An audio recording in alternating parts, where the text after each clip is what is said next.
Background: Natasha has been in a mentoring relationship for a year now. Natasha has bad eating habits, long working hours, and an unhealthy lifestyle. She was diagnosed with a stomach ulcer.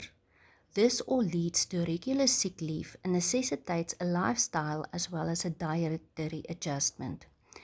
Her mentor was already talking to her about a healthier eating pattern, and during the conversation, it became clear that Natasha had a lack of knowledge regarding healthy diets and food groups. Her mentor has already given her information, and it appeared that Natasha was committed to a better and healthier lifestyle. However, a month later, Natasha fell ill again. Let's explain Natasha's behavior based on a thought model. Natasha may have consciously chosen healthier lifestyle. Her subconsciously probably rejected it because it was unknown and unlike what she was used to. A creative subconscious probably recalled past experiences that confirmed her belief that healthier food is much more expensive and can only be bought at certain supermarkets. She probably concluded that her old choices or actions are cheaper and easier, and thus decided to stick to existing behavior patterns and actions. So, why didn't Natasha stick to a healthier lifestyle that she committed to? On a conscious level, Natasha knows that healthy food will help her feel better and not get sick. On an unconscious level, Natasha's subjective truth is that the food she eats are readily available at a store near her, and that white food and healthy food is expensive and difficult to obtain. This experience is she gained from past history in her life. This is probably how she grew up and made the same choices and actions many times. This is also how the people around her probably act and eat. Therefore, she makes choices and actions according to her subjective truth. And in order to effect change in her behavior, we must address her subjective truth. Natasha's creative subconscious is going to protect her perceptions, her subjective truth, and make sure that it doesn't change. This is probably why she continued to eat unhealthy foods and maintain an unhealthy lifestyle, because it has always worked and is confirmed by repetition and the past. Natasha's reticular activation system filters her information about food and only passes on to her conscious that which is of value to her.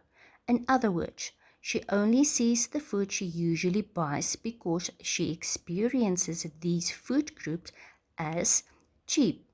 It has value to her on a financial level and is easily accessible.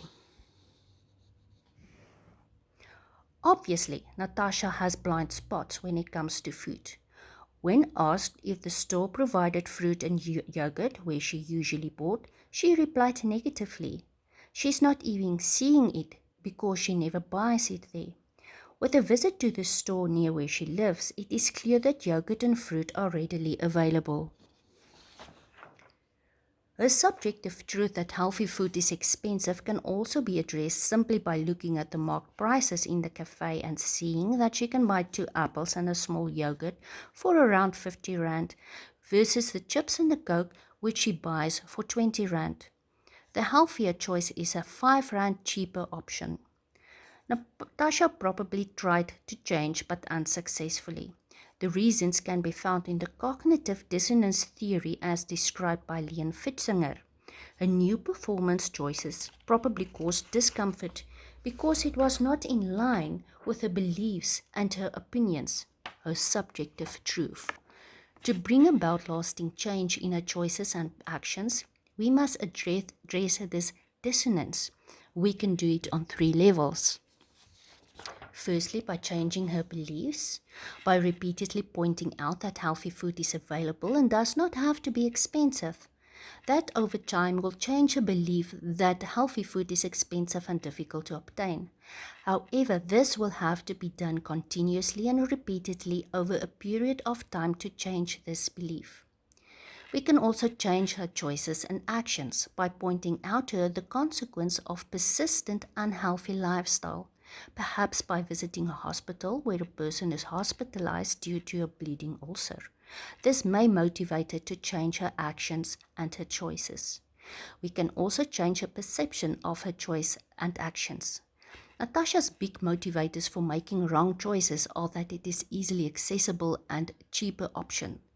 We can change her perceptions to that she can save money by eating healthier, by saving on the cost per meal, as well as saving on medical expenses when she falls ill, as well as to loss of income. Instead of focusing only on one, it will be advisable to focus on all three methods to establish a new behavior pattern. We can describe possible steps to bring change in Natasha's behavior by using the human development cycle. We can create connection and belonging, then competence and mastery, help her and assist her to take up responsibility independently, and then share her purpose and generosity with the people around her. Let's look at each one.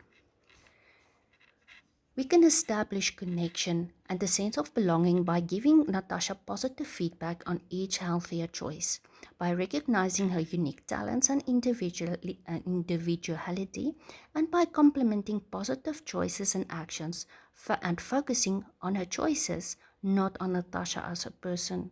We can thus motivate her to make better choices. We can also foster competence and mastery by ensuring that she has easily attainable goals, showing her that healthier food choices will lead to positive experiences and small successes that can be replicated, which can then be repeated as a new pattern of action and a healthier lifestyle. We can establish responsibility by guiding and encouraging her to live healthier, reminding her that alternative choices will lead to a better health, and establishing independence on her choices and health by reminding her of the consequences, usually bad, of wrong choices. We can then help her to attain her purpose by encouraging her to express her opinions and hopefully positive experiences with the people around her with confidence. Thus, she can develop interpersonal relationships and skills. Staying involved with Natasha will surely help her in the process of change. It is not going to happen overnight and relapses are expected. But by supporting her, we can encourage her and help her to make a healthy lifestyle change. Awareness of human interdependence and vulnerability will prevent her from being too critical on herself and giving up. However, this proposal should be read in the larger framework of who Natasha is. She probably lives in a fishing community where alcohol, poverty, irregular working conditions, seasonal unemployment and such can be a cultural community problem and cannot be adequately addressed by mere change in eating habits. However, with a solid and stable mentee relationship, this can be a good start for Natasha towards a better and healthier lifestyle.